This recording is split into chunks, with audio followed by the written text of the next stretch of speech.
Episcopalian because of my husband. When my first marriage failed, the church I belonged to said I couldn't take communion anymore. That made me mad enough that I stopped going to church for a year. And then I met my husband, Steve Hallmark, and I said to him, because I was lonesome for a faith community, I said to him, "What do you do on Sunday?" And he said, "Oh, come with me, you'll love it."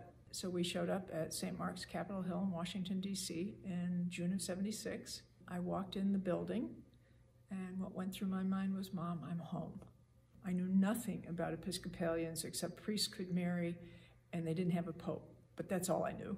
As I stayed and learned and grew and participated, it just changed my life, so much so that I became a priest.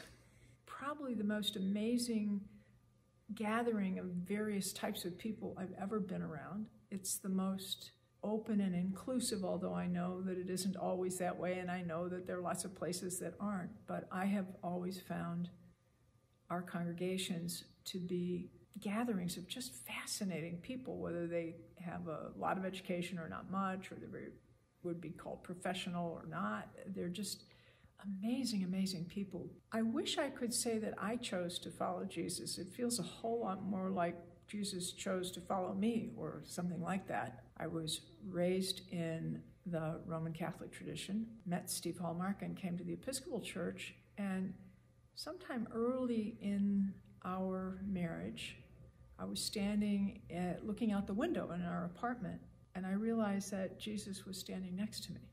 Not in the visual field, but that he was standing next to me. He's never not been there when I've looked for him. So I don't know if that's following or walking with or, quite what to call it, but he's with me, and that's what I know.